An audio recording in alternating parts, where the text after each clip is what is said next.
बिस्मिल्लाहिर्रहमानिर्रहीम। अस्सलाम वालेकुम। मैं हूं रज़ा मेकन, आप देख रहे हैं IR के न्यूज़।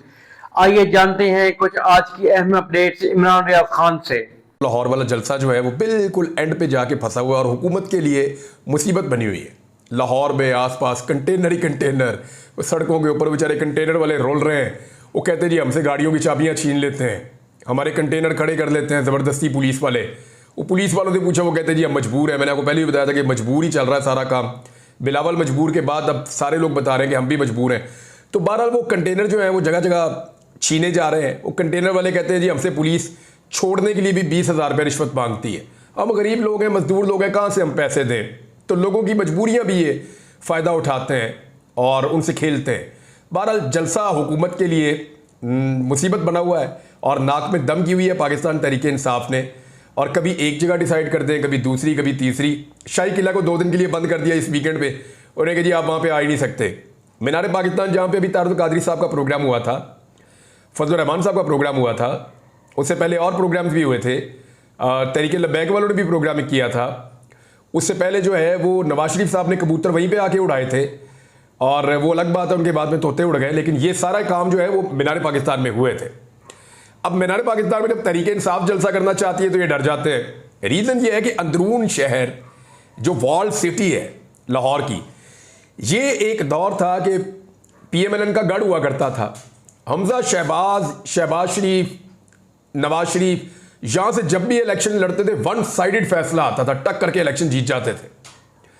अभी इनकी ये हालत हो गई वहां पे कि ये गलियों में गाड़ियां लेके मियाँ साहब घुसे हैं और छोटे छोटे बच्चों के अलावा किसी ने इनका इस्तकबाल ही नहीं किया। शहर के लोग मियाँ साहब को मुंह ही नहीं लगा रहे। मियाँ साहब ने अपने शहर के लोगों की ऐसी नाक कटवाई है, जहां पे उन्होंने अपना बचपन गुजारा, जहां पे उन्होंने अपनी ज़िंदगी गुजारी, जिन लोगों को मियाँ साहब के साथ खड़े होना चाहिए था। क्योंकि मियाँ साहब हर मुश्किल वक्त में उन लोगों को छोड़कर भाग गए। कभी जो है मुशर्रफ से डील करके भाग गए, कभी जो है जनरल बाजवा से डील करके भाग गए, कभी जो है वो बीमारी का बहाना बना के भाग गए। तो मियाँ साहब कभी भी अपने लोगों के साथ खड़े नहीं हुए, तो लोगों ने मियाँ साहब को कर दिया फारिग। इमरान खान साहब ने लोगों के साथ खड़े होने का फैसला किया और लोग उनके साथ खड़े हो गए। मुझे अच्छी तरह याद है, इमरान खान साहब सिर्फ जमान पार्क से निकलकर लाहौर हाई कोर्ट तक गए थे, और ये एक छोटा सा फासला है। लेकिन जैसे ही गाड़ी उनकी बाहर आई, और ये कोई इतना प्लान नहीं था, तो जब गाड़ियां उनकी सड़क पे आई तो ऐसा लग रहा था पूरा शहर उनकी गाड़ियों के साथ भाग रहा है। लोग उनके साथ बढ़ रहे हैं हाई कोर्ट की जानिब, और उनको कई घंटे लग गए थे हाई कोर्ट की इमारत में दाखिल होते होते। तो ये इस शहर ने इमरान खान साहब को इज्जत दी है, और शरीफ खानदान जिसकी बड़ी इज्जत होती थी वो टके टोकरी हो गई थी शहर के अंदर। तो मीनार पाकिस्तान वाले जलसे का नाम सुन के इनकी काम पे टांग गई। वो परमिशन नहीं दे रहे। हुकूमत ने सख्ती से ऑर्डर दिया हुआ है DC को कि तेरी ऐसी तहजीब फेर देंगे अगर तुम लोगों ने परमिशन दी मीनार पाकिस्तान की। मीनार पाकिस्तान के जितने दरवाजे हैं सबको ताले लगा दिए, और जंजीरें डाल के पक्के ताले लगा दिए वहां पे कि अंदर कोई नहीं जाएगा। बंद करो मीनार पाकिस्तान को, कोई तैयारी इनको नहीं करने देनी। मीनार पाकिस्तान में तो जलसा करने नहीं देना। वजह यह है कि मीनार पाकिस्तान को बहुत सारे रास्ते लगते हैं, हर तरफ से लोग आ सकते हैं, सड़कें हर तरफ से आती हैं। फिर हर आदमी को मीनार पाकिस्तान का पता है तो सारे पहुंच जाते हैं। फिर अंदरून शहर में पाकिस्तान तहरीक इंसाफ की इतनी ताकत है कि अंदरून शहर के जो इलाके हैं जितने भी वॉल सिटी के, वहां से हजारों की तादाद में लोग निकलकर, एक एक मोहल्ले से 100-100, 200 आदमी निकलकर वो मीनार पाकिस्तान पहुंच जाता और ये फुल हो जाता। बाहर से लोगों को आने की जरूरत ही ना पड़ती, और अगर आते भी तो उनको जगह ही ना मिलती अंदर आने की। तो इन्होंने पहले मीनार पाकिस्तान की एक ऑप्शन रखी, फिर रखी जल्लो पार्क भेज देते हैं इनको। इन्होंने सोचा जी जल्लो पार्क दूर है, लाहौर से बाहर है, उधर भेज देते हैं। उधर फिर इनको बताया गया कि जनाब वो तो रिंग रोड वहां पे लगता है, जितनी गाड़ियां पहुंचनी है बाहर से या शहर के अंदर से सबने रिंग रोड को इस्तेमाल करना है और सीधा जल्लो पार्क पहुंच जाना है।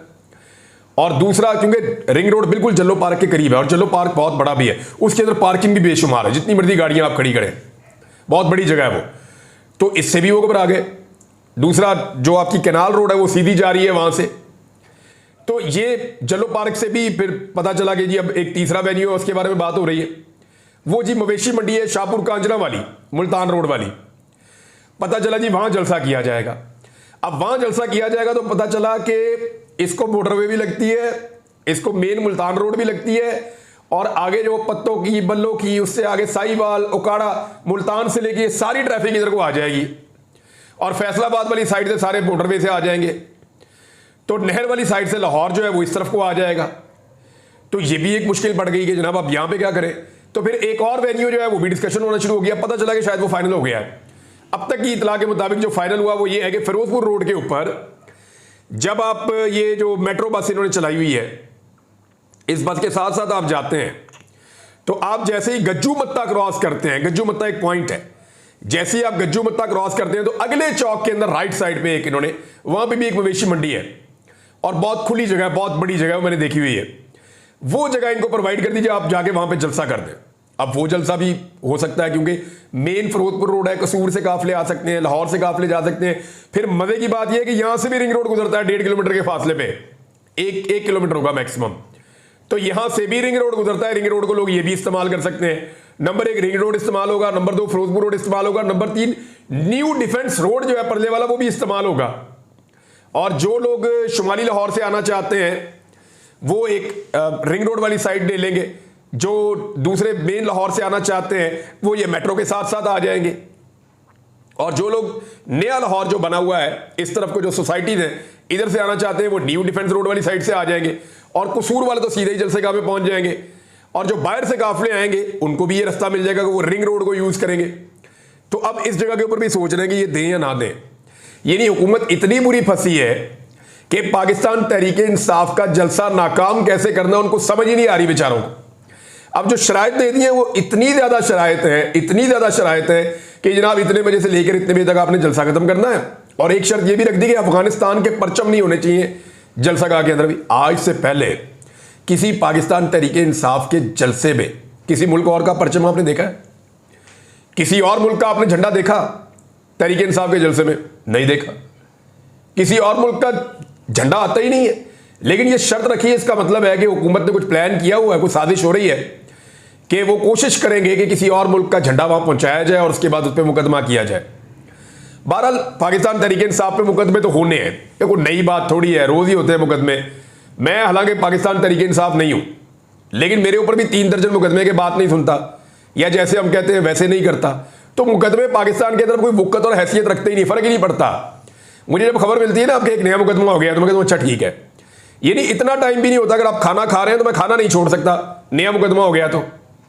ये नहीं, अगर मैं किसी बात पे डिस्कशन कर रहा हूं दोस्तों के साथ और पता चला कि इमरान साहब आपके ऊपर 2 मुकदमे और हो गए, तो पहले फर्क पड़ता था, पड़ता ही नहीं है। अब तो मैं ये भी नहीं पूछता मुकदमा किस चीज का हुआ है, तो ठीक है हो गया तो हो गया, देखी जाएगी। तो पाकिस्तानियों के लिए ये जो सियासी नौयत के मुकदमात हैं इनको इतना कमजोर कर दिया और मुकदमात का ऐसा मजाक उड़ा दिया कि पाकिस्तान में लॉ एंड ऑर्डर की हैसियत ही नहीं रही। बहरहाल ये मुकदमे जो है ना ये तो तमगा होते हैं एक तरह से पॉलिटिकल लोगों के लिए। मुकदमे होंगे, रोक टोक होगी, लेकिन लोग पहुंच जाएंगे। जलसा पाकिस्तान तहरीके इंसाफ का होने से पहले ही कामयाब हो रहा है और पता ऐसे चल रहा है कि हुकूमत खौफजदा है। तो एक तो अब जलसे की तरफ लाहौर का एक बहुत बड़ा इम्तिहान है। इमरान खान साहब ने कहा कि जी निकलो कश्तियां जलाकर। ये कश्तियां जलाने वाला मामला पता क्या है? ये एक मुसलमानों के बहुत बड़े फातिह तारिक बिन ज़ियाद, और वो स्पेन फतह करने के लिए गए थे। और जब वो पहुंचे वहां पे तो पता चला कि आगे बहुत बड़ी ताकत है जिसके साथ उनकी टक्कर है। तो उन्होंने ये सोचा कि मेरे सिपाही बददिल ना हो, दिल छोटा ना करें और ये लड़ाई इनको लड़नी पड़ जाए सर्वाइवल के लिए। तो उन्होंने कहा था कि अपनी कश्तियां जला दो। तो इसको कहते हैं burn the boats behind you, अपने पीछे अपनी कश्तियां जला दो। तो उन्होंने कश्तियां जला दी। जब कश्तियां जला दी तो वापस जाने का और भागने का रास्ता ही नहीं था।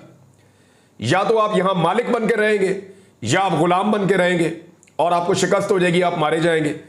तो वहां इस बेजगरी के साथ लड़े मुसलमान और वो लश्कर कि उन्होंने फतह हासिल की। और स्पेन में आज भी अगर आप जाएं या जो लोग जाते हैं तो वो बताते हैं कि वहां पे बहुत सारी मसाजिद उस दौर की मौजूद हैं। तो ये burn the boats behind you, ये एक बहुत बड़ी कहावत है जो हमेशा से चली आ रही है। इमरान खान साहब ने यही कहा, कश्तियां जलाकर निकलो लाहौर वालों को, उन्होंने कहा निकलो और जलसागाह को भर दो और एक जबरदस्त किस्म का एहतजाज करो अदलिया की आजादी और बहाली के लिए। तो नाजरीन ये थी आज की अहम अपडेट्स। इसी के साथ अपने मेजबान रजा मेकिन को इजाजत दीजिए। अल्लाह हाफिज। पाकिस्तान जिंदाबाद।